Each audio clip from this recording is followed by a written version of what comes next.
All right, friends, welcome.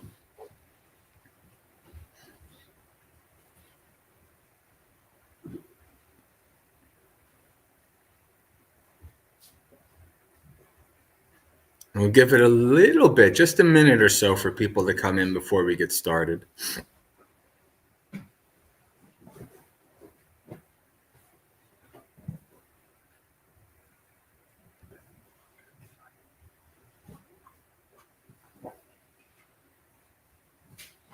Here's the link for those of you who want to follow along on Sutta Central.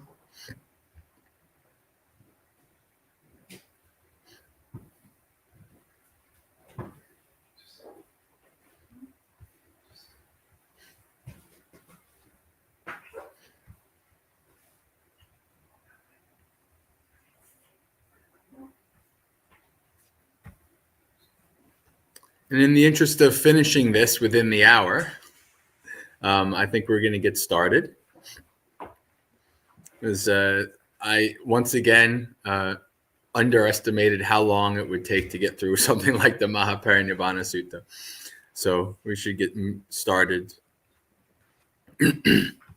We are going to be starting, good morning, Richard. We're going to be starting the four great references sections, a little bit more than halfway through. And we're going to be ellipsing and covering probably more of the I don't want to say more important, but the more story beat sections of this as we go along. I realized yesterday I could probably do this in twice the amount in 4 sessions, but it is what it is. All right, so we're on the four great references. When the Buddha had stayed in Ware's village, as long as he pleased, he addressed Ananda. Come, Ananda, let's go to Elephant Village. Let's go to Mango Village, Rose Apple, Bhoga City. And so again, as I said yesterday, you're getting a glimpse into the daily life of the Buddha here. All the different travelings and things like that, with the exception of the Vasa, which we saw earlier in the sutta, where the Buddha stayed in one place for 3 days or 3 months. We see the Buddha going to all these different places, staying as long as he liked, and then moving on. And so here we have, mendicants, I will teach you the four great references. Listen and pay close attention.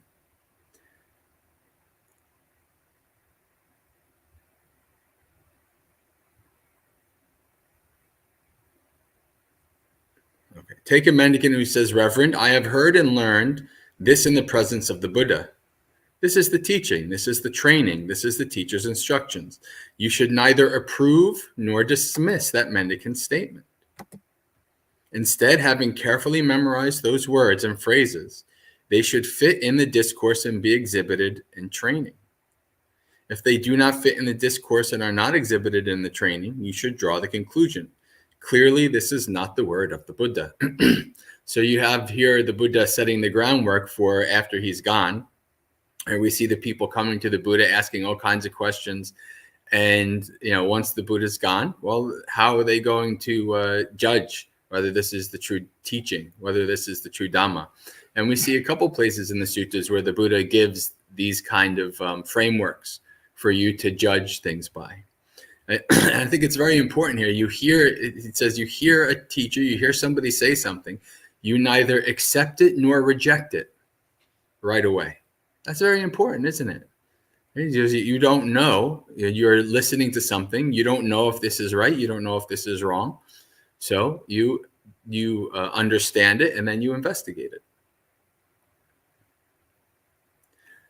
Clearly, this is not the word of the Buddha. It has been incorrectly memorized by that mendicant, so you should reject it. If they do fit in the discourse and are exhibited in the training, you should draw the conclusion. Clearly, this is the word of the Buddha. It has been correctly memorized by that mendicant. You should remember it. This is the first great reference. The second, in such and such a monastery lives a sangha with seniors and leaders. I've heard and learned this in the presence of the sangha. This is the teaching. This is the training. This is the teacher's instructions. You should neither approve nor dismiss that mendicant's statement. Instead, having carefully memorized those words and phrases, they should fit in the discourse and be exhibited in the training. If they do not, then you should draw the conclusion this is not the word of the Buddha. If they do, then you should draw the conclusion clearly this is the word of the Buddha. Take another mendicant who says in such and such a monastery there are several senior mendicants who are very learned, etc. I've heard this in the presence of the Buddha, and so it's the same thing. You should neither approve nor dismiss. Having memorized, you should see if they fit within the discourse and the training. If they don't, then this is not the word of the Buddha. If they do, then it is.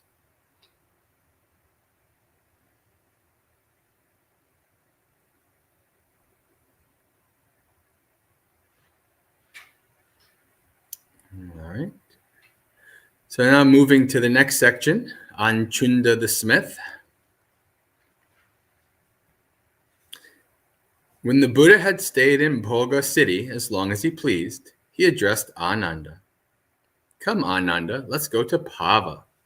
Yes, sir, Ananda replied. Then the Buddha, together with a large sangha of mendicants, arrived at Pava, where he stayed in Chunda the smith's mango grove.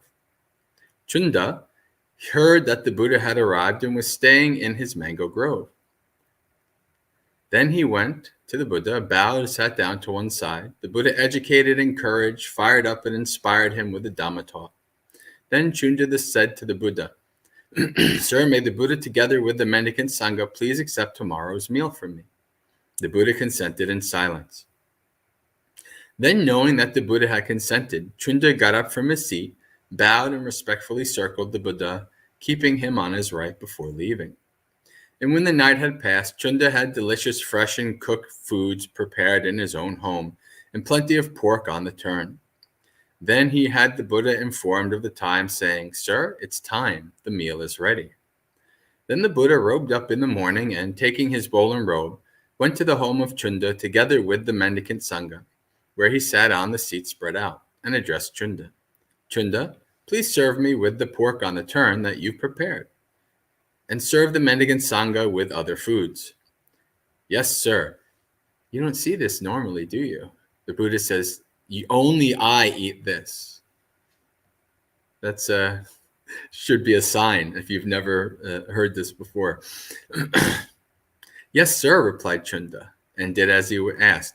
Then the Buddha addressed Chunda. Chunda, any pork on the turn that's left over, you should bury it in a pit. I don't see anyone in this world with its gods, Maras, and Brahmas, this population with its ascetics and Brahmins, its gods and humans, who could properly digest it except for the realized one. Yes, sir, replied Chunda. He did as he was asked, and then came to the Buddha, bowed and sat down to one side. Then the Buddha educated, encouraged, fired up, and inspired him with a Dhamma talk, after which he got up from his seat and left.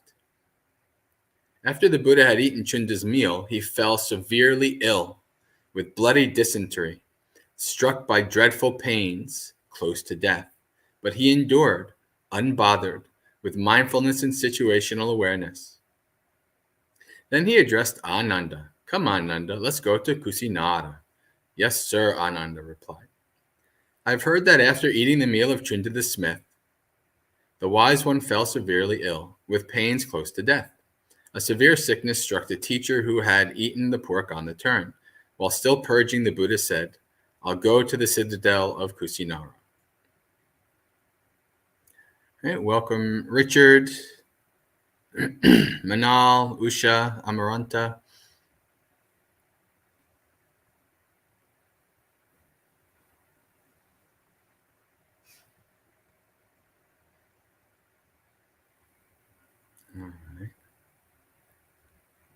So I'm skipping the next section, and then we're going to Pukusa the Mala.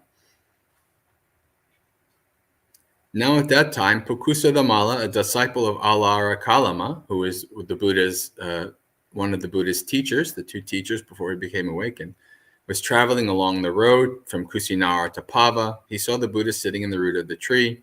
He went up to him, bowed, and sat down to one side and said, It's incredible, sir. It's amazing. Those who have gone forth remain in such peaceful meditations. Once it happened that Alara Kalama, while traveling along the road, left the road and sat at the root of a tree for the day's meditation. Then around 500 carts passed right by. Then a certain person coming behind those carts went up to Alara Kalama and said to him, "Sir, didn't you see the 500 carts?" "No, friend, I didn't see them." "But didn't you hear a sound?" "No, I did not hear a sound." "But, sir, were you asleep?" "No, friend, I wasn't asleep." "But were you conscious?" "Yes, friend." "So, sir, while conscious and awake, you neither saw nor heard a sound as 500 carts passed right by you." "Why, sir, even your outer robe is covered in dust." "Yes, friend." Then this person thought, "How incredible, how amazing! Those who have gone forth remain in such peaceful meditations." In that, while conscious and awake, he neither saw nor heard the sound of 500 carts passing by. What do you think, Pukusa? Which is harder and more challenging to do while conscious and awake? To neither see nor hear a sound as 500 carts pass right next to you, or to neither hear nor hear a sound as it's raining and pouring, lightning flashing, and thunders cracking? So the response, what do 500 carts matter, or 600, or 700, or 8, or 9, or 1,000, or even more count? It's far harder and more challenging to neither see nor hear the sound as it's raining and pouring, lightnings flashing, and thunders cracking. So the Buddha then tells a story. At one time, he was staying near Atuma, and it was cracking and such and such. Let's see here.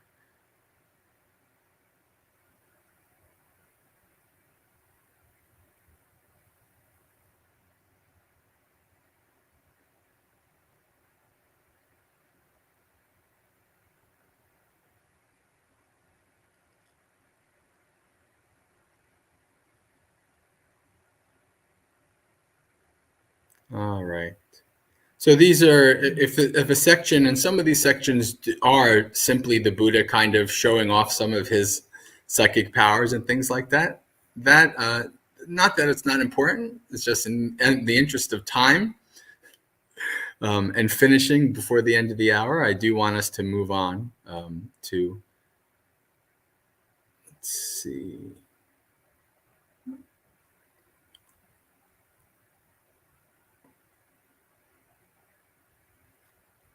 Okay.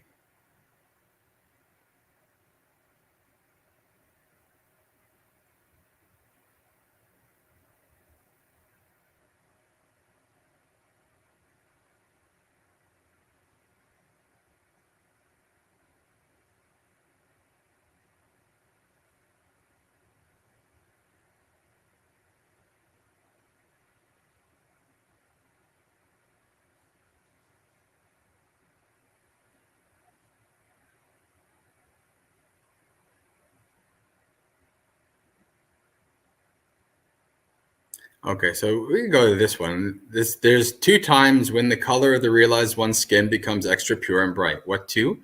The night when a realized one understands the supreme perfect awakening, and the night he becomes fully extinguished in the element of extinguishment, with nothing left over. These are the two times.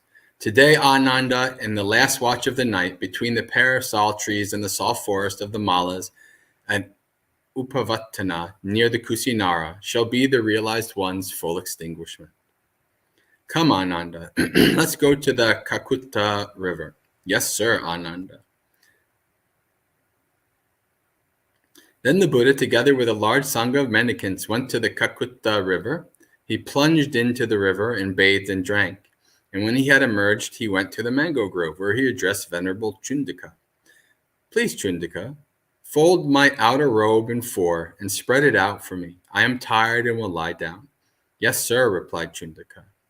And then the Buddha laid down in the lion's posture on the right side, placing one foot on top of the other, mindful and aware, and focused on the time of getting up.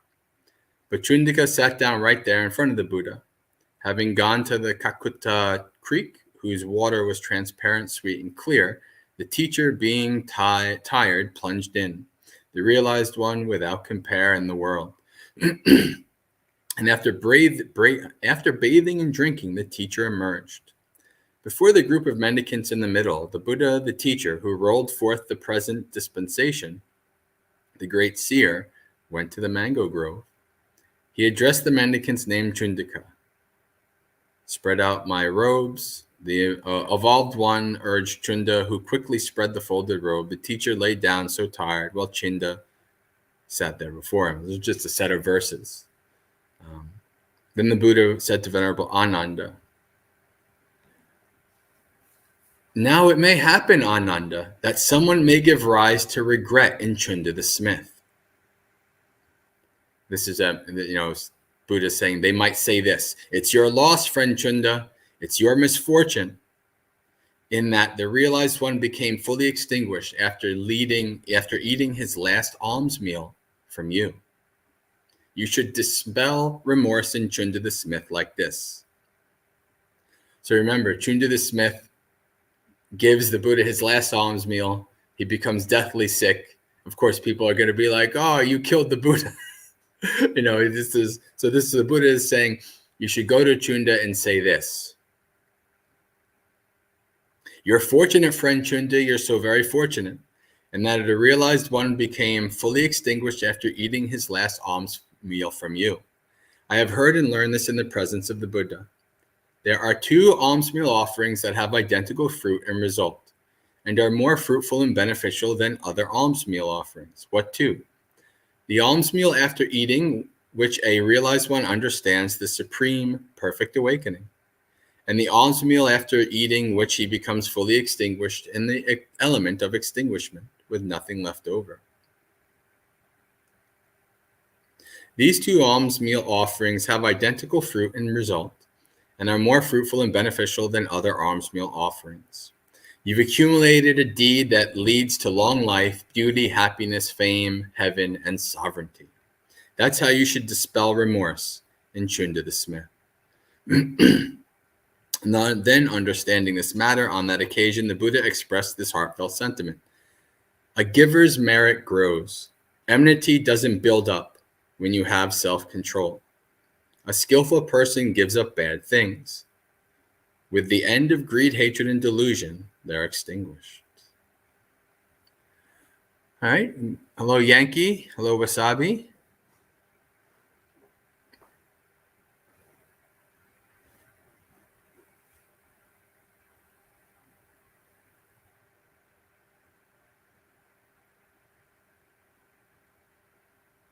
All right. In the next section, the devas are praising the Buddha, and they send down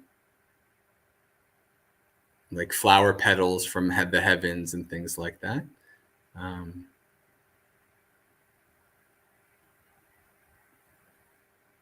But this is the most important part of this. So the Buddha says, after this scene of the devas and all of this wonderful stuff, he says, that's not the full extent of how a realized one is honored, respected, revered, venerated, and esteemed. Any monk or nun, or male or female lay follower who practices in line with the teachings, practicing properly, living in line with the teachings, they honor, respect, revere, venerate, and esteem the realized one with the highest honor. This is one of those, you were with me last night when I was talking about how this sutta is just so jam-packed with amazing statements, right? Statements that set precedent, and statements that that for me as somebody who was just getting into Buddhism was kind of like the capstone for me, really taking the Buddhist teachings as very seriously, and getting so much meaning from them. So this is so important, right? So many places the Buddha really is pointing towards what's the most important thing, and this is one of those places.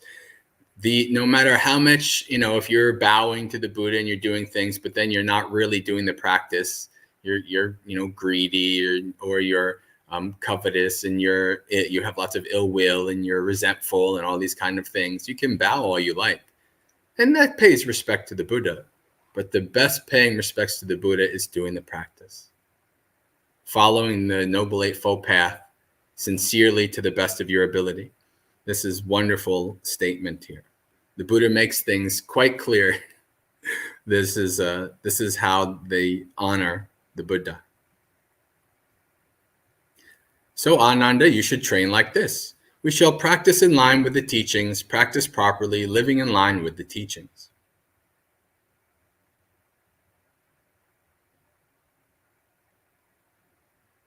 And then there's the next section is a monk is fanning the Buddha, and the Buddha tells him to move over.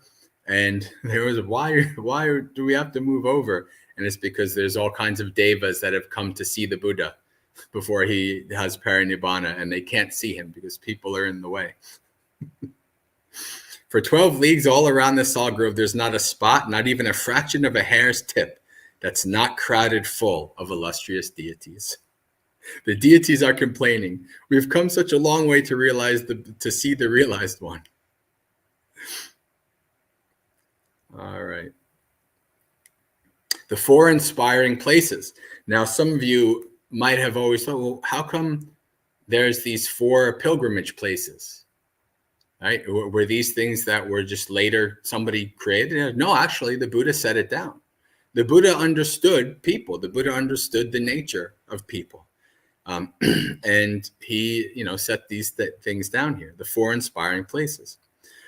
Previously, sir, when mendicants had completed the rainy season residence in various districts, they came to see the realized one. We got to see the esteemed mendicants and to pay homage to them. But when the Buddha has passed, we won't get to see the esteemed mendicants or pay homage to them. Ananda, a faithful gentleman should go see the 4 inspiring places. What for? Thinking, here the realized one was born. That is an inspiring place. Thinking, here the realized one became awakened as a supreme, fully awakened Buddha. That is an inspiring place. Thinking, here the supreme wheel of Dhamma was rolled forth by the realized one. That is an inspiring place.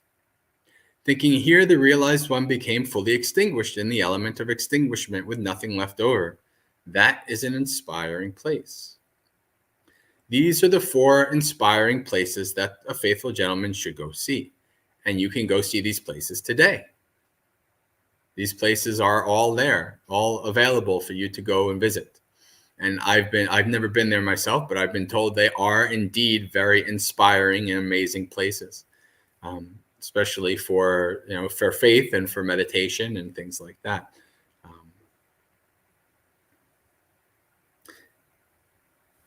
Faithful monks, nuns, laymen, and laywomen will come and think, here the realized one was born. Here the realized one became awakened as a supreme, fully awakened Buddha. And here the supreme wheel of Dhamma was rolled forth by the realized one. And here the realized one became fully extinguished in the element of extinguishment, with nothing left over. Anyone who passes away while on pilgrimage to these shrines will, when their body breaks up after death, be reborn in a good place, a heavenly realm.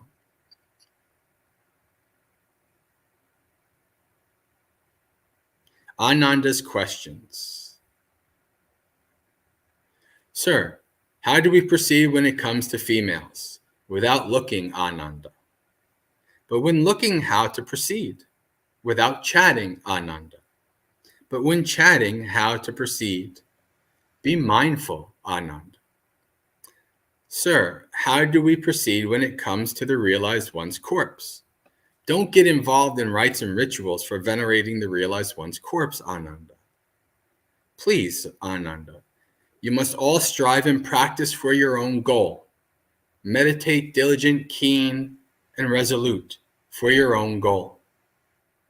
There are astute aristocrats, Brahmins, and householders who are devoted to the realized one. They will perform the rites for the venerating the realized one's corpse. But sir, how to proceed when it comes to the realized one's corpse? Proceed in the same way as they do for the corpse of a wheel-turning monarch. But how do they proceed with the wheel-turning monarch's corpse? They wrap the wheel-turning monarch's corpse in unworn cloth, then with an uncarded cotton, then again with unworn cloth. In this way, they wrap the corpse with 500 double layers. Then they place it in an iron case filled with oil and close it up with another case. Then, having built a funeral pyre out of all kinds of fragrant substances, they cremate the corpse. They build a monument for the wheel-turning monarch at the crossroads. That's how they proceed with the wheel-turning monarch's corpse. Proceed in the same way with the realized one's corpse. A monument for the realized one is to be built at the crossroads. When someone there lifts up garlands, or fragrance or powder, or bows or inspires confidence in their heart, that will be for their long-lasting welfare and happiness. Hello, Finnery. Finnery's on with us, and Redora, welcome.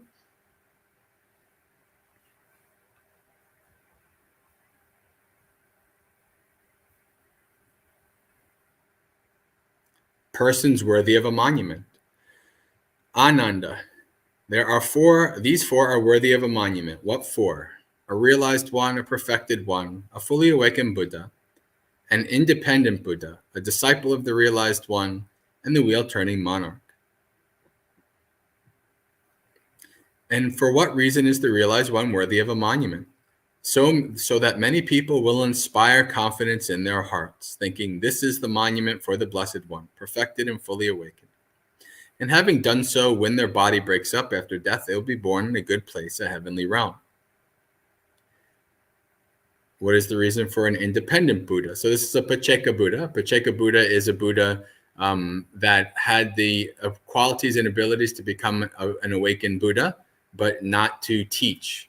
So often they're called a silent Buddha, independent Buddha. So this is a person who has found awakening on their own, but does not teach it to others. So that many people will inspire confidence in their hearts, thinking this is the monument for the independent Buddha. What is the reason for the realized one's disciple worthy of a monument? So that people will inspire confidence in their hearts, thinking this is a monument for the Blessed One's disciple. Think about this one. Right? Where you think, well, this is just a disciple. What do they need a monument? Right? Think about the four pairs of persons, the 8 kinds of individuals. Think about the Teri and the Therigatha. Right? The Buddha knows that the people need someone who they would consider closer to their level as a role model to look for. Like, this is this person followed the teachings of the Buddha, right? And they attained at least a stream entry, right? These kind of things. So it's so that somebody can see that within themselves. They can see, yes, I can do this.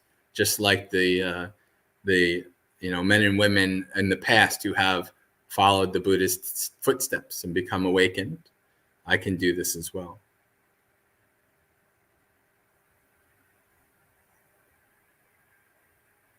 What is the reason for a wheel-turning monarch worthy of monument? So that many people will inspire confidence in their hearts, thinking this is monument for that just and principled king. And having done so, they are in a heavenly realm. These are the 4 worthy of monuments. Ananda's incredible qualities. So if you read the suttas and as we talked about yesterday, my community, we call Ananda the every person because he's always screwing up and putting his foot in his mouth and saying things that the Buddha tells him to do not say so, Ananda. So, people, and also him missing the obvious hint, people can have some real negative feelings towards Ananda. But the Buddha has a section here just on Ananda's incredible qualities. The Venerable Ananda entered a building and stood there leaning against the door jamb and crying, "Oh, I'm still only a trainee with work left to do, and my teacher is about to become fully extinguished, who was so kind to me." Then the Buddha said to the mendicants, "Mendicants, where is Ananda?" "Sir, Ananda has entered a dwelling and stands there leaning against the door jamb and crying." So the Buddha addressed a certain monk. "Please, monk, in my name, tell Ananda the teacher summons him."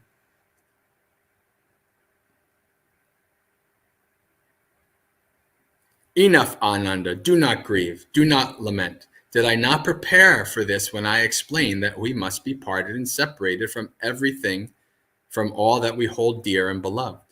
How could it be possible? How could it possibly be that what is born, created, conditioned, and liable to wear out should not wear out, even the realized one's body?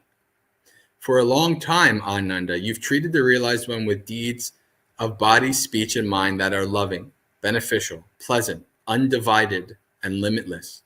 You have done good deeds, Ananda. Devote yourself to meditation, and you will soon be free from defilements. Then the Buddha said to the mendicants, the Buddhas of the past or the future have attendants who are no better than Ananda is for me. Ananda is astute. He is intelligent. He knows the time for monks, nuns, laymen, and laywomen, kings, ministers, monastics of other religions, and their disciples to visit the realized ones. There are these 4 incredible and amazing things about Ananda. What 4? If an assembly of monks goes to see Ananda, they're uplifted by seeing him and uplifted by hearing him speak. When he falls silent, they've never had enough. If an assembly of nuns, laymen, laywomen go see Ananda, the same thing. They're uplifted by seeing him. These are the 4 incredible and amazing things about Ananda. There are 4 incredible and amazing things about a wheel-turning monarch, and it's the same thing. If an assembly of aristocrats, of Brahmins, of householders, of ascetics go and see the wheel-turning monarch, they're uplifted.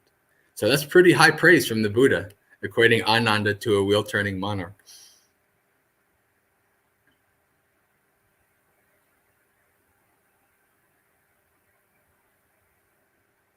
All right. So now we have the next section, teaching the discourse of Mahasudassana. Venerable Ananda said, please don't become fully extinguished in this little hamlet, this little jungle hamlet, this branch hamlet. There are other great cities such as Champa, Rajagaha, Savatthi, Saketa, Kosambi, and Varanasi. Let the Buddha become fully extinguished there. There are many well-to-do aristocrats, Brahmins, and householders who are devoted to the Buddha. They will perform the rites of venerating the realized one's corpse. Don't say that, Ananda. Don't say that. Ananda puts his foot in his mouth again. There you go. Don't say that. This is a little hamlet, a jungle hamlet. Once upon a time, there was a king named Mahasudassana, who was a wheel-turning monarch, a just and principled king. His dominion extended to all 4 sides. He achieved stability in the country. He possessed the 7 treasures. His capital was this Kusinara, which at the time was named Kusavati. It stretched for 12 leagues.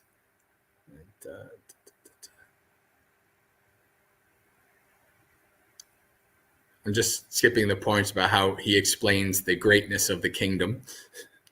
As we are halfway through. We are getting close to the end. We should be able to definitely finish this, which is good.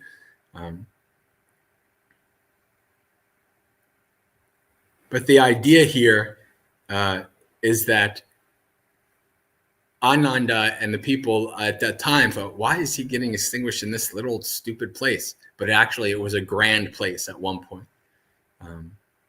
So the Mallas pay homage.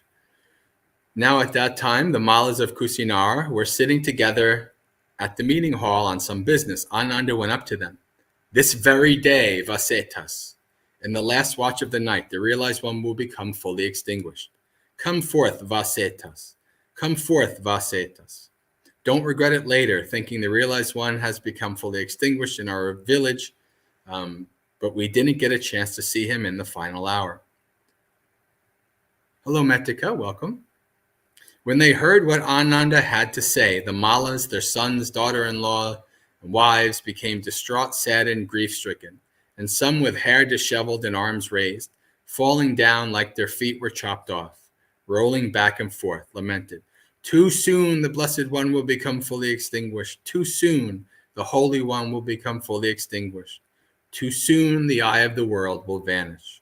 Then the Mallas, their sons, daughters-in-laws, wives, distraught, saddened, and grief-stricken, went to the Malayan sal grove at Upavattana and approached Ananda. Then Ananda thought, if I have the Mallas pay homage to the Buddha one by one, They won't be finished before first light. I better separate them family by family and then have them pay homage, saying, Sir, the mala named so-and-so with children, wives, retinue, and ministers bows at his feet, bows his head at your feet. And so that's what he did. So by that means, Ananda got the malas to finish paying homage to the Buddha in the first watch of the night. And Subhadda, the wanderer. Now at that time, a wanderer named Subhadda was residing near Kusinara. He heard on that very day, in the last watch of the night, the ascetic Gautama will become fully extinguished. He thought, I have heard that Brahmins of the past who were elderly and senior and teachers, the teachers of teachers said, only rarely do realized ones arise in the world. And this very day, in the last watch of the night, the ascetic Gautama will become fully extinguished. This state of uncertainty has come up in me. I'm quite confident that the Buddha is capable of teaching me so that I can give up this state of uncertainty. And so then he goes to the Buddha.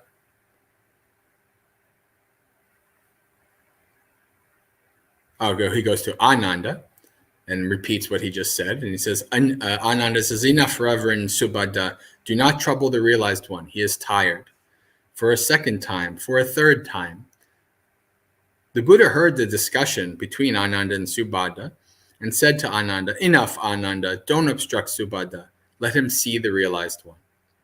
For whatever he asks me, he will only be looking to understand, not to trouble me. And he will quickly understand any answer I give to his question. So Ananda said to the Venerable Subhadda, go, Reverend, the Buddha is making time for you. Then he went up to the Buddha, bowed, and asked, there are those ascetics and Brahmins who lead an order in a community and teach a community. They're well known, famous, deemed holy, mainly Purana Kassapa, the bamboo staff ascetic Gosala, Ajita, the hair blanket, Pakuda, Kachayana, Sanjaya, Belatiputta, and the Jain ascetic of the Nyatik clan. According to their own claims, did all of them have direct knowledge, or none of them, or only some? Enough, Subhadda. Let that be. I shall teach you the Dhamma. Listen and pay close attention. I will speak. Yes, sir.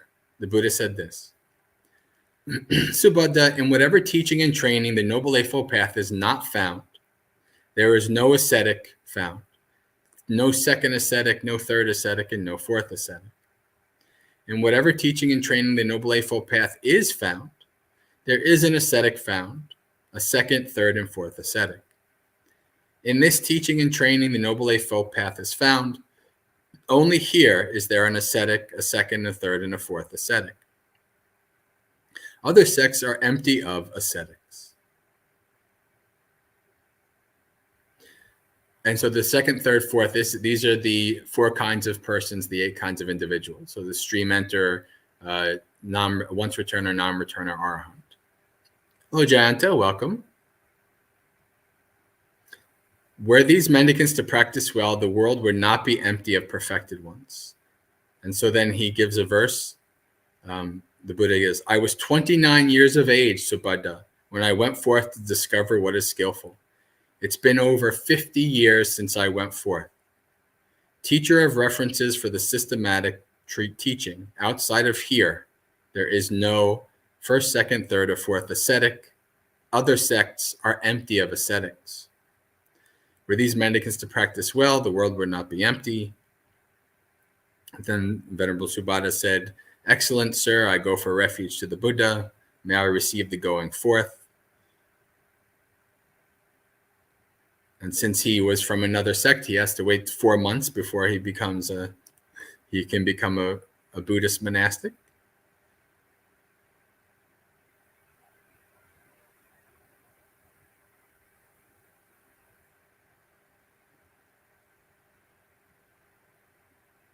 Oh, and actually, no, he doesn't. He says, well, then Ananda gives Subhadda the going forth. Yes, sir.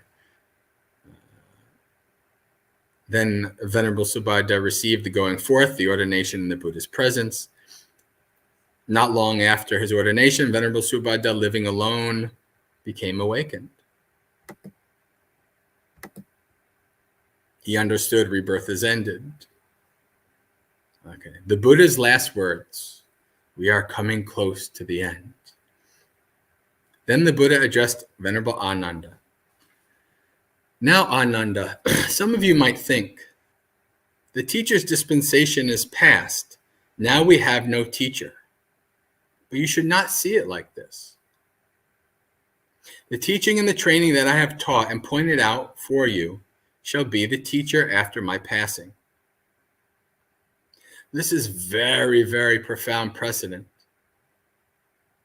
There's a reason. This is the reason why there's no Buddhist pope, and we don't have to. There's no central Buddhist pope in India who tells all the Buddhist monastics and everybody everywhere what to do. Why? Because the Buddha said that the teaching, there's nobody that takes over for him. The teaching, the Dhamma, is the teacher. It's very profound, very important precedent that the Buddha set here.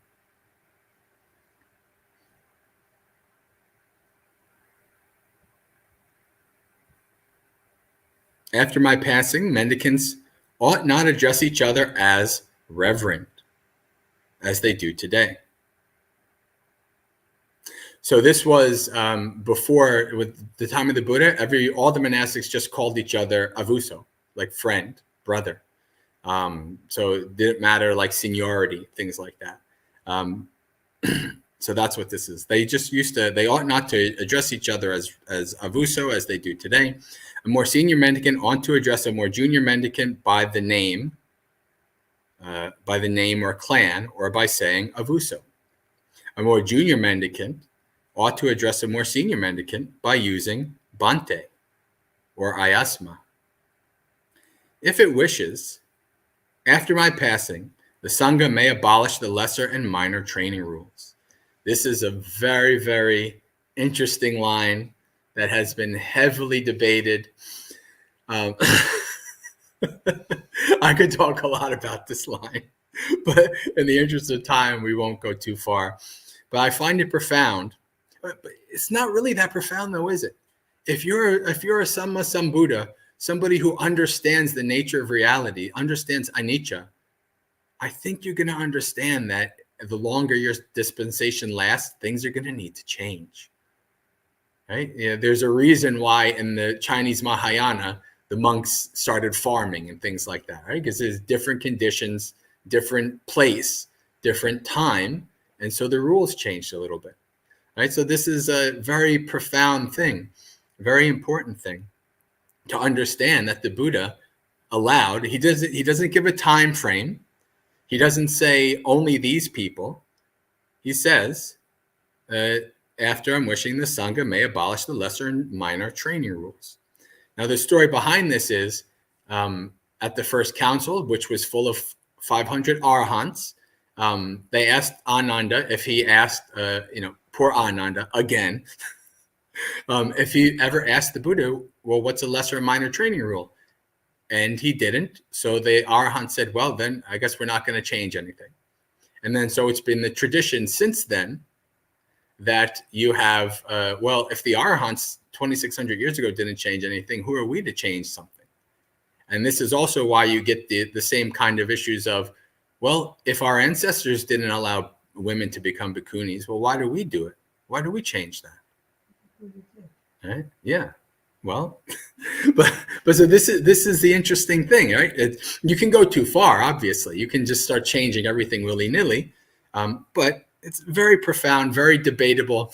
This is why, if you want to understand why some monastics are some way and some monastics are others in terms of allowing certain things, it's because of this, right? And people have different perspectives on things. Wow, it's amazing. It is the way it is. All right. After my passing, give the divine punishment to the mendicant Channa. This is Channa, who was the Buddha's chariot driver. So this is Channa, somebody who knew the Buddha, but he was not doing very well. But sir, what is the divine punishment? Channa may say what he likes, but the mendicant should not correct, advise, or instruct him. So the divine punishment, like the worst punishment, is to basically act like the person doesn't exist. That's a pretty severe punishment. They should not correct, advise, or instruct. Then the Buddha said to the mendicants, perhaps even a single mendicant has doubt or uncertainty regarding the Buddha, the teaching, the Sangha, the path, or the practice.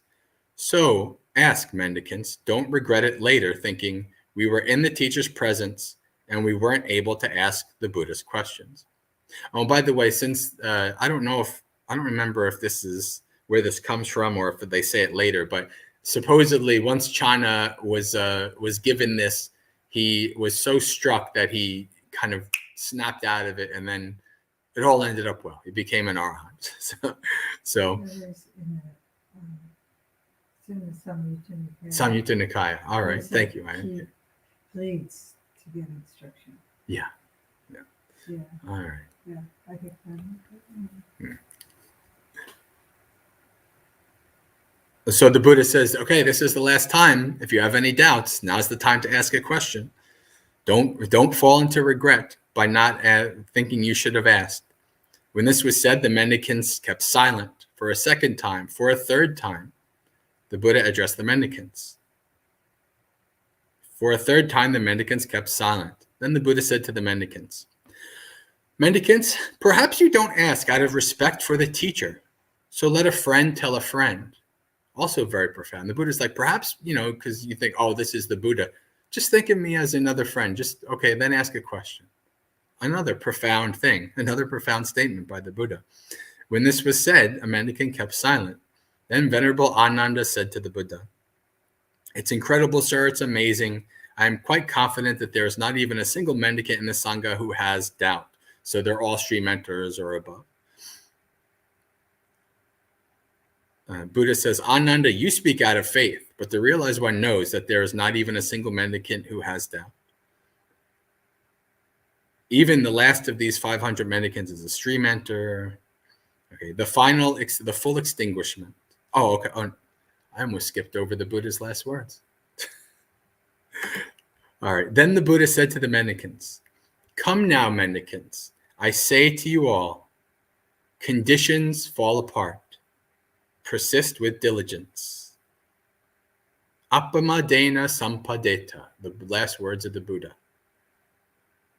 Persist with diligence. Practice well.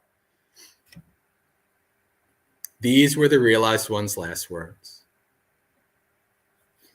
The full extinguishment. Then the Buddha entered the first jhana. Emerging from that, he entered the second jhana.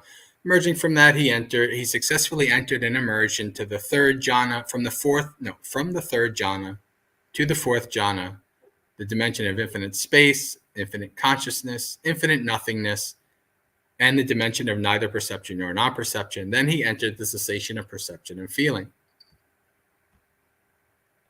Then Venerable Ananda said to Venerable Anuruddha, Honorable Anuruddha, has the Buddha become fully extinguished? No, Reverend Ananda, he has entered the cessation of perception and feeling. Then the Buddha emerged from the cessation of perception and feeling and entered in the dimension of neither perception nor non-perception. Emerging from that, he successfully entered into and emerged from the dimension of nothingness, of infinite consciousness, of infinite space, the fourth jhana, third jhana, second jhana, first jhana. Emerging from that, he successfully entered in an immersion from the second jhana and the third jhana. Then he entered the fourth jhana. Emerging from that, the Buddha immediately became fully extinguished.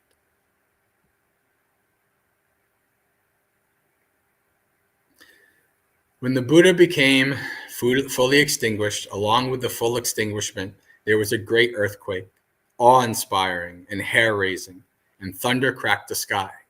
And yesterday we read the section of the times when there are great earthquakes, like when the Buddha is born, when the Buddha becomes awakened, etc. When the Buddha became fully extinguished, Brahma Sahampati recited this verse. All creatures in this world must lay down this bag of bones, for even a teacher such as this, unrivaled in the world, the realized one, attained to power, the Buddha became fully extinguished. When the Buddha became fully extinguished, Saka, the Lord of Gods, recited this verse. Oh, conditions are impermanent. Their nature is to rise and fall. Having arisen, they cease. Their stilling is true bliss. When the Buddha became fully extinguished, Venerable Anuruddha recited this in verse. There was no more breathing for the poised one of steady heart. Imperturbable, committed to peace, the sage has done his time. He put up with painful feelings without flinching. The liberation of his heart was like the extinguishing of a lamp. When the Buddha became fully extinguished, Venerable Ananda recited this verse. Then there was terror. Then they had goosebumps. When the Buddha, endowed with all 5 fine qualities, became fully extinguished. When the Buddha became fully extinguished, some of the mendicants there who were not free of desire, with arms raised, falling down like their feet were chopped off, rolling back and forth, lamented, too soon the Blessed One has become fully extinguished. Too soon the Holy One has become fully extinguished. Too soon the eye of the world has vanished. Those of you who have heard me talk enough, you know this is my favorite line. But the mendicants who were free of desire endured, mindful and aware, thinking, conditions are impermanent. How could it possibly be otherwise? Think of this scene, right? All these people, in full lament that the Buddha is gone. But there are mendicants who are just mindfully reflecting, well, the Buddha taught us this. How could it be otherwise? That's beautiful and profound. Then Anuruddha addressed the mendicants. Enough, reverends, do not grieve or lament. Did the Buddha not prepare us for this when he explained we must be parted and separated from all we hold dear and beloved? How could it possibly be that that which is born, created, conditioned, and liable to wear out should not wear out? The deities are complaining. But sir, what kind of deities are you thinking of? There are Ananda's deities, both the sky and the earth, with hair disheveled, arms raised, they fall down like their feet were chopped off. So even the deities are also, having strong grief. Too soon the Blessed One has passed, but the deities who are free of desire endure, mindful, thinking, conditions are impermanent. How could it possibly be otherwise? Ananda and Anuruddha spent the rest of the night talking about Dhamma. Then Anuruddha said to Ananda, go, Ananda, to Kusinara and inform the Mallas. Vesetas, the Buddha has become fully extinguished. Please come at your convenience. And so he went to there. Then they all again became distraught, beating their breasts, rending their hair, etc. Too soon the Blessed Ones. So the rites venerating the Buddha's corpse. Then the Mallas ordered their men collect fragrances and garlands, all the musical instruments in Kusinara. So I am aware of the time, and we are at the end, but I'm going to ellipse some of these things. So they're getting ready, the Buddha's corpse, and venerating the Buddha's corpse with song and dance and music and garlands. Then they thought, it's too late to cremate the Buddha's corpse today, let's do it tomorrow. But they spent the next day in the same way, and so too the 3rd, the 4th, the 5th, and the 6th. Then on the 7th day, honoring, respecting, revering, and venerating the Buddha's corpse with dance and song and music and garlands and fragrances, let us carry it to the south of the town and cremate it.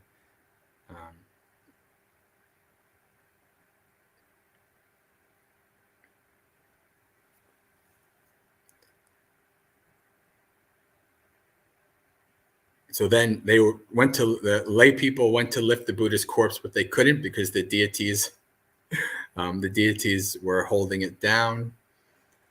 They also have the same plan. So this is deities and humans kind of fighting over who's going to venerate the Buddha and take care of his corpse.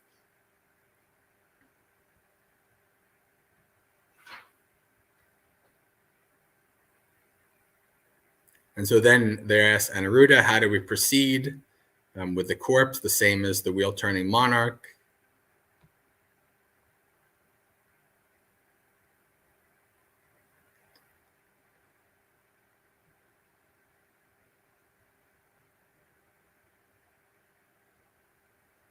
Venerable Mahakassapa finds out that the Buddha has passed away. The deities were waiting for Venerable Mahakassapa.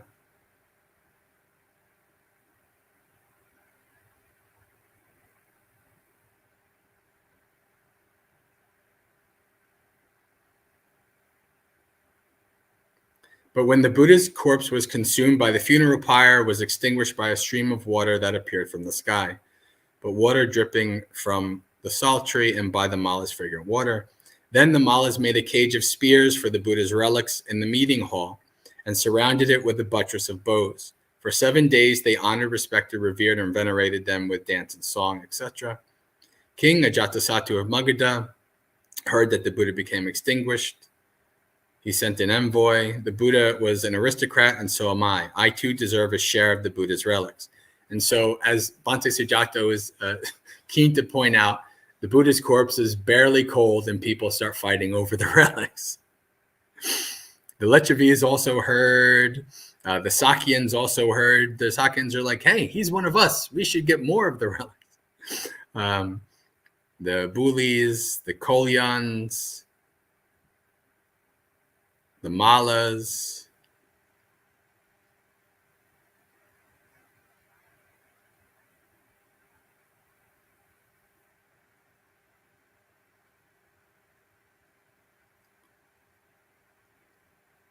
All right. Then at the end it says, there is no portion of the Buddha's relics left. They have already portioned it out. Here, take the embers. So they took the embers. So the people who were last on the list got the embers. Venerating the relics. Then all of these groups, lists all the groups here, built monuments for the relics and conducted memorial services. Thus there were 8 monuments for relics, a 9th for the urn, and a 10th for the embers. That is how it was in the old days. And then it ends with these verses. There were 8 shares of the clear-eyed one's relics. 7 were worshipped through India, but 1 share of the most excellent of men was worshipped in Ramagama by a dragon king. 1 tooth is venerated by the gods of the 33, and 1 is worshipped in the city of Gandhara. Another 1 in the realm of Kalinga king, and 1 is worshipped by a dragon king. Through their glory, this rich earth is adorned with the best of offerings. Thus the clear-eyed one's corpse is well honored by honorable. It's venerated by the lords of gods, dragons, and spirits, and likewise venerated by the finest lords of men. Honor it with joined palms when you get the chance, for a Buddha is rare even in 100 eons. This is why I always get the kick out of people who think that the next Buddha is coming like in 1,000 years. A Buddha is rare even in 100 eons. Altogether, 40 even teeth, and the body and hair and head hair were carried off individually by gods across the universe. And that is the end. And we've come to the end. So, and I saw when we were talking, when the Buddha became extinguished and things got really deep, people started putting this in the chat. It's wonderful. It's very heavy, isn't it? Very kind of deep. It's such a wonderful sutta. I really love this sutta. And for so many ways, it's so big. And I don't think I did it justice in 2 sessions, but we did the best that we could. All right. So friends, it is now 9 o'clock. This is the end for this session. Sorry, I didn't have any time for questions. I didn't see any questions in the chat. If you do have any questions of this, tonight is monk chat. Oh, no, tonight is Thursday. So tonight we're going to have a Sangha panel. Don't know what the topic is yet. We'll figure that out. And then tomorrow morning, Aya Suvijana will be doing sutta reading. And then tomorrow night, it's Friday night, that'll be monk chat. So if there are any questions that you're dying to ask regarding this that you didn't get a chance to, you can bring it to monk chat. All right, friends. Sukhi Hotu. Practice well and be well. Sadhu.